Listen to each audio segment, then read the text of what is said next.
Waste Bengal assembly में नेता प्रतिपक्ष भारतीय जनता पार्टी के वरिष्ठ नेता श्री शुभेंदु अधिकारी जी, भारत सरकार के गृह सचिव श्री गोविंद मोहन जी, श्रीमान जैन निर्देशक फोरेंसिक विज्ञान सेवा निर्देशालय और आज यहां पर उपस्थित कोलकाता की इस एफएसएल से जुड़े हुए सारे भाई और बहनों, मेरे लिए बड़ा हर्ष का विषय है कि एक विजन के साथ कई सालों से भारत सरकार सुरक्षित, पारदर्शी और evidence based criminal justice system के निर्माण में लगी है। इसमें आज एक और कड़ी जुड़ने जा रही है। दिखने में तो महज 88 करोड़ की लागत से एफएसएल का निर्माण हुआ है, परंतु इस एफएसएल के सीएफएसएल के माध्यम से पश्चिम बंगाल, झारखंड, बिहार, ओडिशा, असम, सिक्किम और उत्तर पूर्व के सभी राज्यों को evidence based criminal justice system develop करने में एक होलिस्टिक अप्रोच की भूमिका का निर्वहन करने में मदद करेगा।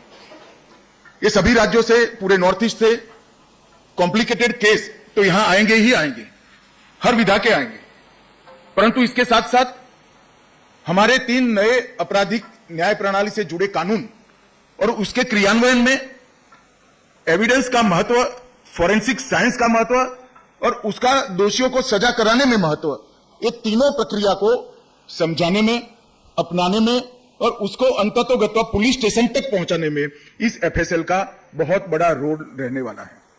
क्योंकि भारत सरकार ने समग्र देश के अंदर एक सीएफएसएल का जाला बुनकर 3-3, 4-4 राज्यों के क्लस्टर बनाकर वो 3-4 राज्यों के क्लस्टर की क्रिमिनल जस्टिस सिस्टम को एविडेंस बेस्ड बनाने का एक उपक्रम चालू किया है। अभी तो एफएसएल बनाने का काम है, उसके बाद भारत सरकार का गृह मंत्रालय एक सीएफएसएल और इसके अंतर्गत 4-5 राज्यों के क्लस्टर को ये पूरी सिस्टम होलिस्टिक अप्रोच के साथ किस तरह से डेवलप की जा सकती है, इनकी ट्रेनिंग किस तरह से की जा सकती है, इसका अभियोजन में उपयोग किस तरह से किया जा सकता है और सटीक से सटीक नतीजे जल्द से जल्द कैसे प्राप्त हो सकते हैं, ये सारी चीजों को आने वाले 1-2 साल के अंदर हम जमीन पर उतारेंगे। हम जनवरी 26 से ये क्लस्टर अप्रोच से फोरेंसिक साइंस को थाने तक पहुंचाने का अप्रोच, फोरेंसिक साइंस के उपयोग को एविडेंस में महत्व देने के लिए हर कोर्ट तक पहुंचाने का एक प्रक्रिया, हर छोटे से छोटे थाने में बैठे इन्वेस्टिगेशन करने वाले व्यक्ति को इसका महत्व समझाने का एक अभियान हम जनवरी 26 से चालू करेंगे और इसके माध्यम से समग्र देश की क्रिमिनल जस्टिस सिस्टम को हम तर्क की जगह एविडेंस बेस्ड बनाएंगे, जिससे संदेह की कोई गुंजाइश नहीं रहेगी, शक का लाभ दोषियों को नहीं मिलेगा और जो पीड़ित है उसको न्याय मिलेगा। ये पूरी प्रक्रिया तभी हो सकती है जब पूरे देश में जितने भी पुलिस स्टेशन है, जितने भी हमारे पब्लिक प्रोसिक्यूटर्स हैं और जितने भी कोर्ट है, वो सब ये पूरी प्रक्रिया का महत्व समझे, इसको अपनाएं और अपने कामकाज में उसको महत्व का स्थान दें। तो सेंट्रल फोरेंसिक्स लेबोरेटरी का जो जाला बुनना हम चाहते हैं, उसके माध्यम से क्लस्टर अप्रोच से कॉम्प्लिकेटेड केस में विशेषज्ञों की मदद से निर्णय पर पहुंचना तो है ही, परंतु साथ साथ एक पूरी क्रिमिनल जस्टिस सिस्टम की न्याय प्रणाली में आमूलचूल परिवर्तन करना भी है। ये जो 6 एकड़ में लगभग 90 करोड़ सी लागत से सीएफएसएल बनी है, इसमें बायोलॉजी, सीरोलॉजी, डीएनए परीक्षण, केमिस्ट्री, विस्फोटक, विष विज्ञान, narcotics, ballistic, computer science, psychology और फिजिक्स, ये सब डिपार्टमेंट एक साथ चालू होंगे। तो राज्य की एफएसएल में जहां तज्ञता की जरूरत होगी, विशेषज्ञ की जरूरत होगी, वो सारे केस यहां बहुत सरलता से ट्रांसफर भी होंगे और इसका उपयोग भी कर पाएगा। आज यहां पर नार्कोटिक्स संस्करण 2 और एक्सप्लोजिव संस्करण 2 का भी विधिवत रूप से विमोचन हुआ है। मुझे विश्वास के दोनों संस्करण देश भर की फोरेंसिक साइंस लेबोरेटरी को कई सारे काम करने के लिए सरलता उपलब्ध कराएंगे। हम 21वीं सदी में जब हमारे ट्रांजैक्शन, कम्युनिकेशन, आइडेंटिटी और बेसिक डिटेल जब सब ऑनलाइन हो रहा है, एक जगह पे स्टोर हो रहा है, तो अपराध का स्वरूप भी इतनी ही तेजी से बदल रहा है और ये बहुत जरूरी है कि अपराध को रोकने वाले अपराधी से 2 कदम आगे रहें। और इसमें अगर हम विज्ञान का उपयोग नहीं करते, स्पष्टता से युक्त कानूनों का उपयोग नहीं करते हैं तो हम अपराध से 2 कदम आगे नहीं रह सकते। आज एक प्रकार से डीएनए के माध्यम से मेरी ध्यान में है 20-20 साल पुराने केस में आज सजा होने की शुरुआत हुई है। फॉरेंसिक ऑडिट से बड़े बड़े आर्थिक घोटाले भी अब बाहर आने लगे हैं और एक नए एरा में हमारी क्रिमिनल जस्टिस सिस्टम पहुंच रही है। Mobile forensic, call details analysis, app uses का ट्रेस और साइकोलॉजिकल प्रोफाइलिंग ने एक हमारी आपराधिक न्याय प्रणाली को नए एरा में पहुंचाने में बहुत बड़ा योगदान दिया है। मित्रों, जब मैं यहां आया हूं तब भारतीय न्याय संहिता, भारतीय नागरिक सुरक्षा संहिता और भारतीय साक्ष्य अधिनियम बीएनएस, बीएनएसएस और बीएसए उसको भी जरूर जिक्र करना चाहूंगा।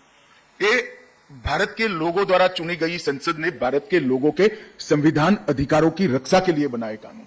160 साल पुराने अंग्रेजों ने बनाए हुए कानून को नरेंद्र मोदी जी के नेतृत्व में भारत सरकार ने खत्म कर नए भारत के नए कानून लेकर हम आगे बढ़े हैं और लोगों को न्याय दिलाने की दिशा में मैं मानता हूं कि ये एक क्रांतिकारी बदलाव है। अब प्रमाण के अभाव में दोषी निर्दोष नहीं छूट जाएंगे, इसका मुझे पूरा भरोसा है।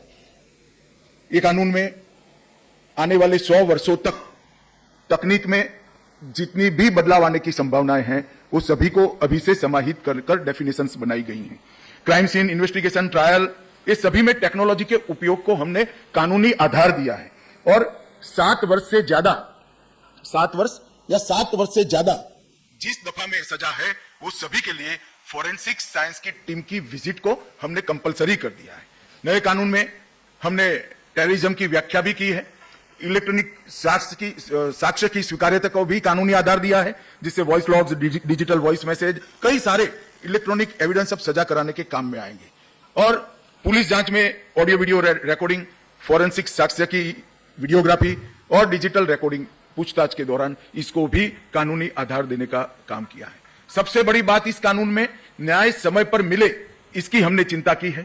60 दिन के अंदर चार्जशीट करने का प्रावधान है और मैं इसको लगातार मॉनिटर कर रहा हूं। लगभग 60% केसों में हमारे लोगों को सालों पुरानी आदत बदलकर अब 60 दिन के अंदर चार्जशीट होने लगा है।